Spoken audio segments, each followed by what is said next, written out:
It had been a dream of mine since I was old enough to remember. I was raised with pride for my heritage, subtly integrated into the everyday. The way my father would wake up in the morning and tether a wide strip of cotton cloth, a lava, around his waist, or the art we hung in our house. But I'd yet to step foot on the birthplace of my grandfather. A high chief in Samoa, Vanilla Tupu, was born on the island of Savaii.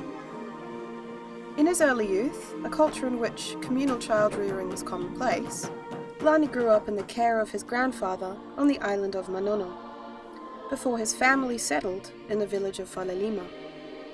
Moving to New Zealand at the tender age of 16, with only $5 in his pocket, he forged a life for himself, fathering 5 children: Sandra, Lucy, Stephen, Chris, and my father, Lani Jr., to Beryl, his queen, and a queen in her own right.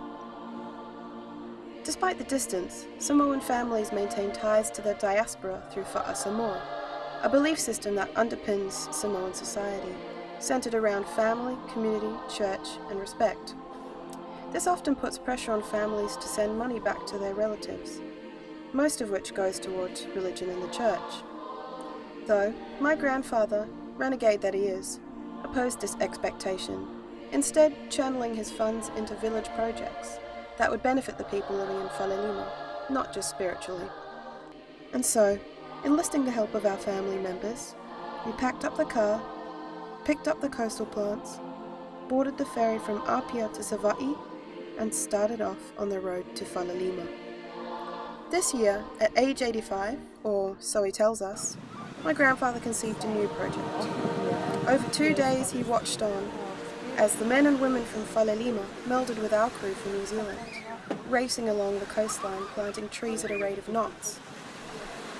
By the end of the trip, through Lani's vision, the team had planted more than 200 trees.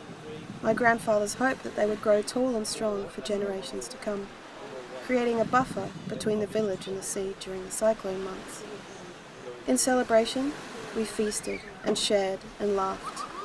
And with one last village meeting, we headed back onto that stretch of road, sandwiched between the volcanic foreshore and the coconut trees, sentinels of the road to Falelima.